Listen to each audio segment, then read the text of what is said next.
meu bisavô, pai do meu avô, né?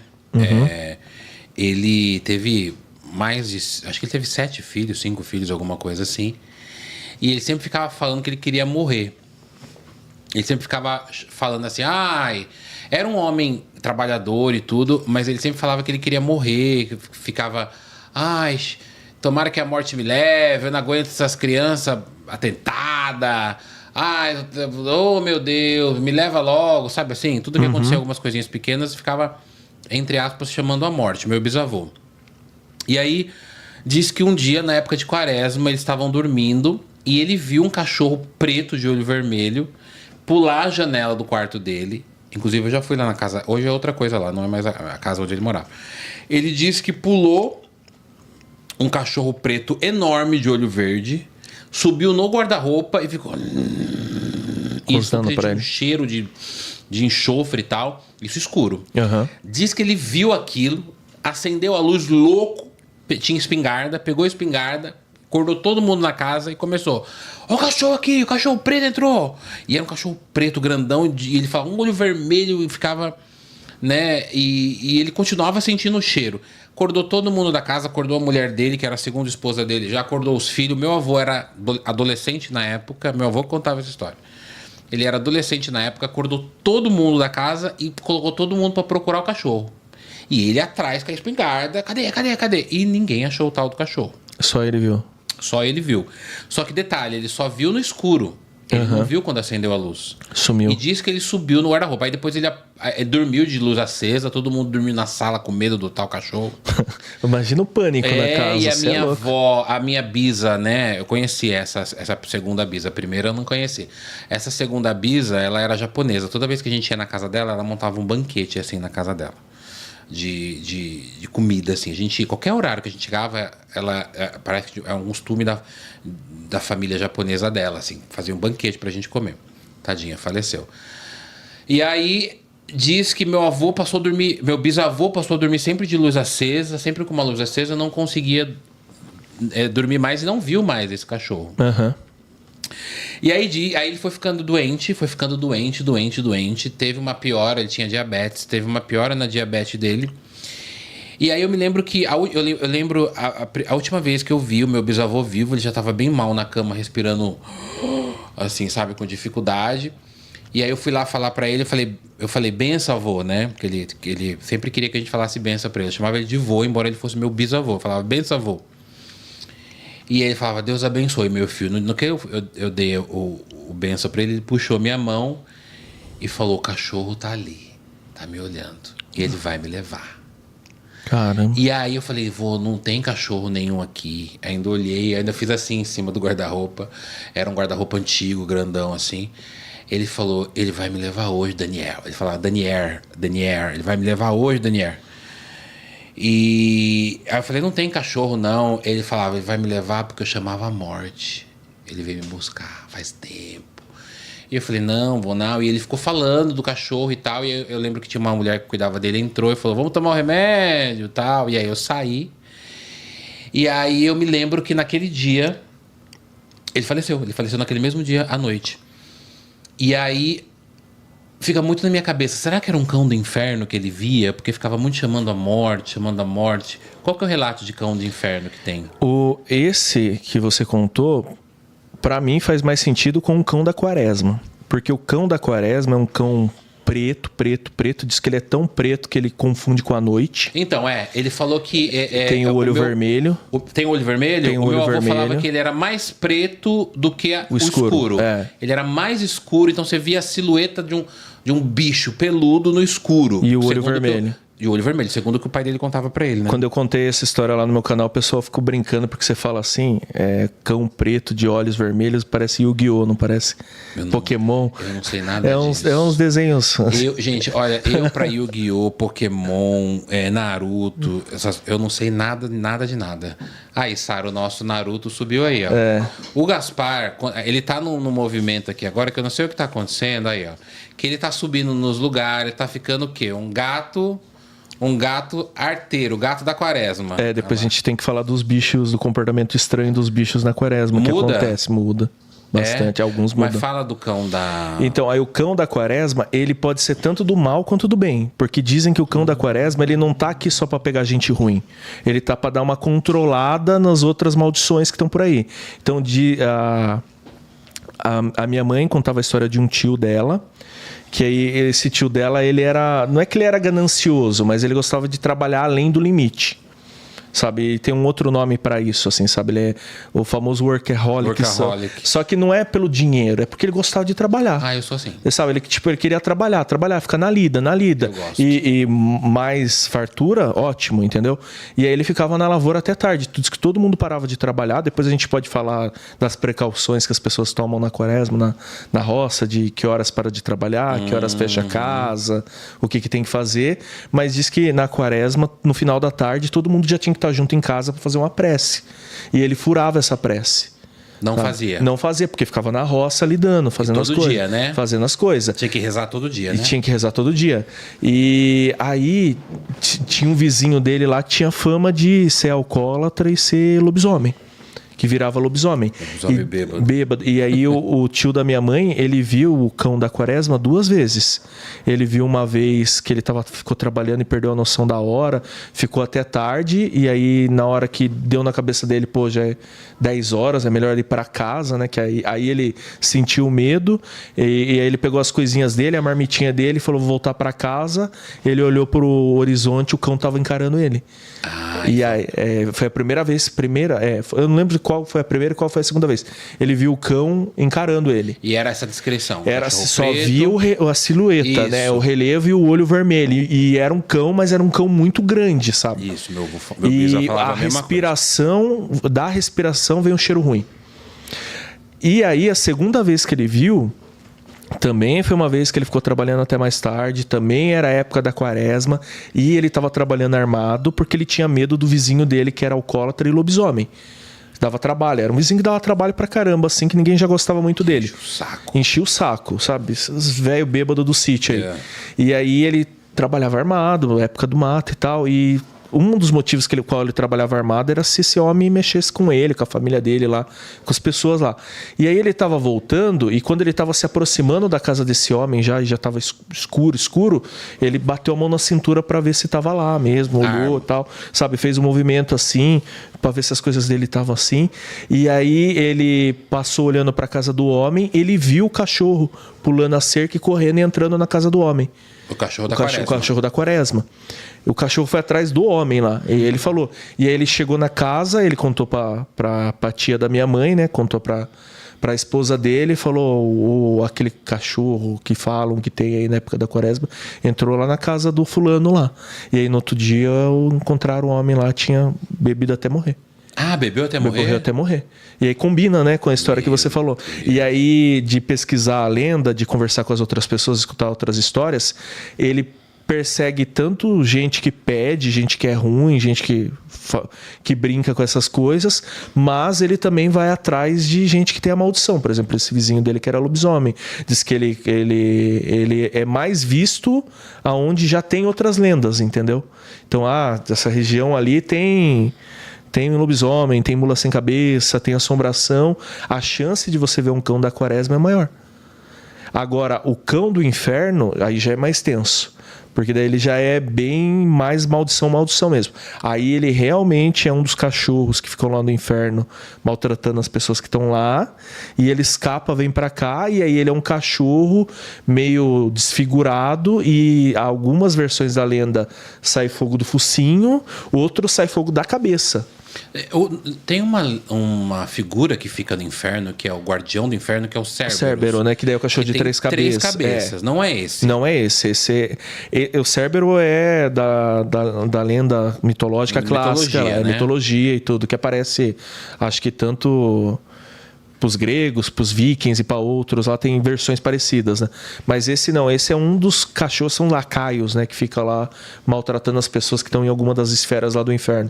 Aí ele escapa junto com outras coisas e vem para cá, e aí diz que esse é um bicho feio mesmo, sabe? Esse ataca as pessoas, persegue as pessoas, aí seria algo mais trevoso mesmo, é o cão do inferno, tanto que chamam de cão do inferno. Mas você sabe a característica dele? É parecido com, será que é um cachorro preto? É um cachorro grande, preto também, só que aí ele tem algumas feições versões meio cadavéricas, tem gente que fala que ele tem até um focinho que parece mais um rosto de gente e tal. E aí tem a versão clássica, que é o fogo saindo pela boca e o focinho tomando conta da cabeça. Eu já ouvi versão de que o cão do inferno, ele aparece pra te alertar. Que ele não aparece pra te atacar. Uhum. Ou é o cão da quaresma? Ou é o cão da quaresma. Então, acaba misturando, né? Porque minha avó falava muito desse cachorro, né? Por conta da história que meu avô contava, né? Que ficava falando que ele chamava demais a morte, inconsciente não, né? De maneira implícita. Ai, quero morrer. E aí esse bicho veio por conta disso. Tipo, é meio pra alertar, pra falar, ó... Você tá me chamando? Tô aqui. Eu tô vindo, entendeu? E aí mas era essa característica de um cachorro bem escuro com o olhão vermelho, assim, sabe? E não parecia lobo nada, parecia cachorro mesmo. Cachorro grande mesmo. Grande mesmo. É um cachorro bem grande. E meio... Ele falava que era meio sem pelo, assim, meio com uns pelos meio... Aí já é o cão do inferno, né? Então, talvez não sabe se a gente viu um cão do inferno ou cão da quaresma. Será que não é o mesmo, Rogério? Pode ser. Igual... Ele só vem em momentos diferentes. E aparece de jeitos diferentes para as pessoas diferentes, né? Às vezes eu boto muita fé assim, sabe? Por exemplo, a história lá do meu avô e do meu pai. Meu avô descrevia o Saci de um jeito, meu pai descreve o Saci de outro. E aí eu já escutei 50 mil versões de Saci. Eu falo muito dessa coisa de gato, de bicho falando, mas ver um bicho falar deve ser uma coisa deve meio... ser... A minha tia, né, contava, falecida ela, o marido dela tá vivo ainda, que o marido dela foi caçar numa Sexta-feira Santa. Foi ele e o irmão dele. E ela falava, não vai caçar em Sexta-feira Santa, porque não pode e tal. E disse que eles foram caçar um tatu, o tatu levantou assim e falou, hoje não. Tipo, abriu o braço assim, os bracinhos de tatu, hoje não. Eu vi um tatu de vestido, te falei. Tatu de vestido? Eu vi um tatu de roupa. Mas ele era doméstico, era de alguém? Então, não sei o que eu vi. Acho que era assombração. Eu cheguei em Itatiaia, já contei essa história que o povo fica tirando sarro de mim. Mas eu vi, gente, foi o ano passado. Caramba, ano passado. Eu fui lá pra Itatiaia gravar a Igreja de Lúcifer também é a pauta, né? Gravar a Igreja de Lúcifer. Tranquilo, tava tranquilo. Lá na Igreja de Lúcifer, viu o Saci de saia e... O menos é o Saci de saia é o de menos. Mas eu cheguei e aí eu fiquei com... Eu fui com uma ideia de jirico na cabeça, que é o quê? Eu falei, eu vou chegar lá de madrugada. Então eu peguei, eram 4 horas de viagem, 4 horas e meia, eu saí daqui meia-noite, cheguei lá 4h30 da madrugada. Só que eu não imaginava que Itatiaia tinha uma rodoviária minúscula, não tinha ninguém na rodoviária. Toda acesa, mas ninguém na rodoviária. Só você, né? Só eu mesmo. Aí eu cheguei 4h30, o ônibus me deixou lá, eu desci, fui lá vi uma guarita acesa e fiquei lá na guarita. Boa noite. E aí eu tava pedindo um motorista de aplicativo. E aí quando eu vi um tatu... eu vi um bicho passando de saia. Aí eu olhei assim de longe e falei, nossa, colocaram roupa no cachorro, tá? Eu ia falar exatamente isso, botaram roupa no... Só que aí ele parou e ficou fuçando os negocinhos, aí eu vi um rabo pelado, um rabão. Será que não era um gambazinho, não? Então, pode ser um gambazinho. Mas não era tatu. Eu vi as garras, eu vi o focinho. Aí eu falei, o que é aquilo? Não é cachorro. Aí eu olhei, é um tatu. E aí tava de vestido, era um vestido vermelho de bolinha, branca. E tinha até um pompom, assim, e ele andava assim. Caramba! E tava vestidinho na pata. Alguém vestiu ele, eu acho. Não sei. Aí eu falei, gente, o que é um tatu? Aí eu entrei aí o motorista do aplicativo chegou e eu falei, gente, eu vi um tatu de roupa. Ele, quê? 4h30 da manhã. Achei que você tava drogado já, um maluco bíbado aqui essas horas. Em Itatiaia. Eu vi o tatu de roupa. E aí, até hoje eu falo desse tatu. Mas eu vi mesmo. Eu vi. Eu tô com a imagem dele passando assim, ó. Aí a minha amiga que mora em Itatiaia, Jussara, um beijo, Jussara. Jussara Soares. Ela é jornalista e tudo, né? Trabalha, né? A gente trabalhou junto. Aí ela chegou lá e tirou uma foto. Falou, onde você viu o tatu? Aí ela tirou uma foto assim. Aí eu falei, ali, ó. E aí eu vi ele passando atrás dos bancos, assim. Então, quer dizer... E não sei se... Era quaresma quando eu fui... Não lembro. Relato que eu não contei. Se eu não contar pra você, o pessoal lá do Sem Tempo vai ficar chateado. Pode contar. Porque isso é bom, é de um primo. É o quê? De um primo meu. Só que ele é um primo bem mais velho. Ele é bem mais velho que nós dois, assim. Ele já é senhor mesmo. Meu primo, ele trabalhava com coisa de lavoura também e tudo mais. E ele fazia parte de coisa técnica, assim, pra... essas coisas assim de fazer mapeamento mesmo. E aí viajava, o mesmo fazendeiro que contratava ele lá na região de Itapeva, o cara tinha fazenda no Mato Grosso também, em Minas, enfim. E aí uma dessas fazendas que ele ia, ele gostava muito de pescar, gosta muito de pescar. Hoje ele pesca com os filhos dele, que os filhos dele já são grandes e tudo mais. E aí ele ia bastante nessa fazenda e pescador, se falar pro pescador que meia-noite, melhor horário para pescar, ele vai pescar meia-noite. Vai meia-noite. E aí o pessoal falava para ele, melhor horário que tem para pescar é a noite. Só que a noite aqui é muito mal assombrado. Você vai ver coisa. E é como eu falei, vai ver coisa. Tá? O meu primo, ele realmente é bem mais velho. Ele tem, sei lá, eu tô com 34. 40 anos. Não, ele tem uns 57, 56 já. Porque ele é bem mais velho que eu mesmo, assim. Meu pai tem 18 irmãos de tudo quanto é idade. Aí ele ia pra essa fazenda, ele gostava de pescar e o pessoal ficava um tempão falando pra ele: você vai ver assombração, tem muita assombração aqui e tal. E ele pescava no açude, que ficava de um lado da fazenda, e pescava no rio, que ficava do outro. E ele ficava coisa de 2 ou 3 quilômetros de um lado pro outro, andava meia hora pra chegar de um lado pro outro. E perto do açude ou do rio tinha uma casinha e uma oficina, um galpão onde parava carro, guardava as coisas lá. E essa casinha era uma casinha velha de quem morava lá há muito tempo e tal. E não ficava, era uma casinha abandonada lá. E ele passava por essa casinha e volta e meia ele descansava ali, comia ali, usava o banheiro e tudo ali. E ele, tipo, de boa, não liga pra essas coisas de assombração.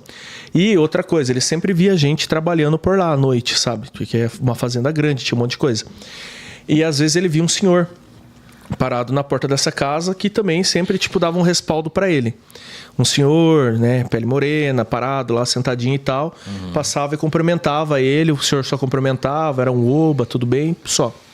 Isso um tempão, Dani, um tempão. Aí depois de, sabe, passar tudo isso que eu contei pra você e tal, um dia ele tava batendo papo no refeitório, aí tava o dono da fazenda, mais o filho lá, que era quem cuidava mesmo das coisas do dono da fazenda, e alguns funcionários e ele. Um dos funcionários falou: ó, lá eu não vou mais mexer lá, que era na casinha lá, do lado da casinha, eu não vou lá, se for pra ir, o senhor manda alguém comigo. Não vou, é mal assombrado. E aí o pessoal começou a tirar sarro dele, né? O que você tá vendo lá? Tirar uma onda e tal. E ele falou: não, tava lá ontem. Aí eu fui descansar, deitei lá na rede lá, peguei um pouco do sono, começou a anoitecer, escutei tosse de velho lá. Vixe. Velho tossindo. Acordei com o velho tossindo. Catarrando a pigar. Saiu pra fora da casa procurando o velho, nada do velho. E aí, o dono da fazenda lá e o filho da fazenda também falaram já pra ele: você tá vendo o velho dito, né? Vixe. Você tá vendo o velho dito que fica lá e tal. E seu aí dito. eu falava velho dito. Tinha o seu dito, depois eu vou contar um negócio do seu dito, não deixa eu esquecer. Aí tá vendo o velho dito e tal. Aí o meu primo entrou na brincadeira e falou: pô, é o velho dito que fica lá e tal. E aí ele descreveu o velho dito, né? O senhor de chapéu e tal. Gente boa pra caramba, né? E em um determinado momento, o filho do dono da fazenda lá percebeu que meu primo tava falando real. Parece que ele conheceu mesmo a pessoa. Conhece. Aí o papo começou a ficar sério. Aí quem que é esse senhor aí? Aí meu primo explicou pra ele: é um senhor e tal. Aí um olhou pro outro e falou: caramba, é o velho dito mesmo. Porque meu primo não é de lá, não conhecia a região, não sabia de nada. E ele não saberia descrever o homem. Não sabia que ele tava falando com o fantasma. Não sabia que ele tava falando, ele encontrava, não chegava a falar. Ele chegou a ver umas 4 ou 5 vezes o velho dito lá. Minha avó tinha um conhecido, meus avós tinham um conhecido que chamava Dito, que cuidava do sítio deles. E aí a gente ficava: Dito, cabrito, cagou no pinico. E aí ele ficava bravo. E aí ele falava: vai, vem aqui. E ele enfiava o dedo sujo dentro da nossa boca. Nossa. Você acredita? Isso é um tipo de assédio que fazia com a gente. Mas ele ficava bravo, ele falava: e enfiava o dedo sujo dentro da nossa boca pra gente parar de falar essas coisas. Que ele mexia com terra, sempre tava com a mão suja. Minha avó ela falava: não fiquem irritando o Dito, que ele enfia o dedo sujo na boca de vocês. Que a gente falava: Dito, cabrito, cagou no pinico. Ele vinha e ele falava assim: ai, que criança. E a gente, sabe assim? Acredita? Será que era ele lá na fazenda também? Onde que ele tá hoje em dia? Era um velho bravo, ele pegava o dedo assim e a gente ficava com... Ele ficava com raiva que falava Dito Cabrito. Cagou no perigo.